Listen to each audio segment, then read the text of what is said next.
ఎందుకోసం అంటే ఈ కళ నుంచి పుట్టిన బిడ్డలే గ్రామ పంచాయతీ వార్డు మెంబర్ నుంచి మొదలుకొంటే ఈ దేశ ప్రధానమంత్రి వరకు మీ కళం చుక్క నుంచి పుట్టిన వాళ్ళే. ఈ సమాజానికి మీరు పరిచయం చేసిన వాళ్ళు మహాముఖ్యమైనది. ఇది ముమ్మాటి నిజం. కానీ ఆ దౌర్భాగ్యుడు మీ కళం పోటీ నుంచి పేపర్ పేరు ఎస్టాబ్లిష్ చేసుకొని వారి గ్రామ పంచాయతీ మొదలుకొంటే భారత ప్రధానమంత్రిగా వెళ్తున్నట్టుగా కూడా ఇంకా వాడు ఏంటంటే కృతజ్ఞత లేని భావం. ఎందుకోసం అంటే కన్న తల్లి పాలు తాగి కన్న తల్లి రొమ్ము కూర్చున్నటువంటి వ్యవస్థలో మనం ఉన్నాయి. కాబట్టి ఈ విధానం మారాలా. ప్రతి పొలిటికల్ లీడర్ తన యొక్క జర్నలిస్ట్ ఎక్కడి నుంచి ఎక్కడ మనం పుట్టినామో ఆ సమాజానికి తెలియజేయాలి. ఇంకోటి కూడా చెప్తున్నా నేను ఎక్కువ నిమిషం 2 నిమిషాలు ఎక్కువ సమయం తీసుకోను. ఎందుకోసం చెప్తున్నా అంటే విలేకరులు కూడా తమ విధానం మార్చుకోవాలి. పొలిటికల్ లీడర్లకు వాళ్ళు భక్తాసు పలికే విధానం మార్చాలి. వాళ్ళు చేసే రంగ పని కూడా ఇండగెత్తాలి. వాళ్ళు చేసే దుర్మార్గం ఇండగెత్తాలి. వాళ్ళ ప్రతిపక్షం కానీ ప్రభుత్వంలో ఉన్నోడు కానీ.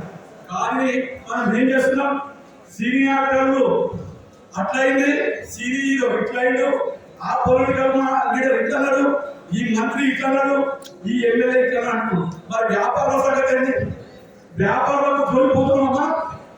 వ్యాపారులు ఎంతో సౌకర్యంగా అక్రమ వ్యాపారాలు చేస్తూ కల్తీ చేస్తూ ఈ సమాజానికి కల్తీ వస్తువులు ఇస్తా ఉంటే దాన్ని మనం పట్టించుకోలేము అనేది నా బాధ. అక్కడ మీరు కాన్సన్ట్రేట్ చేయాల్సినటువంటి అవసరం ఉంది. అధికారులు కూడా లంచగొండితనం ఎక్కువ ఉంది.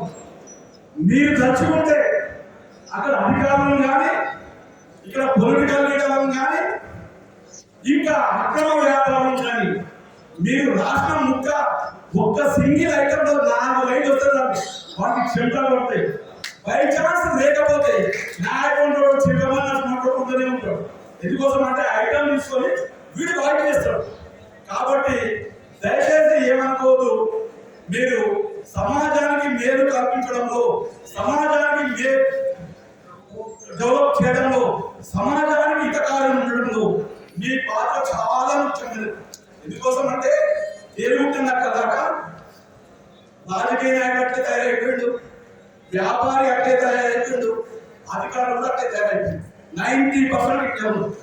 కాబట్టి వీళ్ళను చదివించాలంటే మీ కళం కూడా చాలా ముఖ్యం. కాబట్టి దయచేసి మీరు ఫార్మల్గా జర్నలిస్ట్ గా కాకుండా ఇన్వెస్టిగేషన్ జర్నలిస్ట్ గా చేసి అక్రమాలు వెలికి సమాజాన్ని నేర్చాలని కోరుతూ జై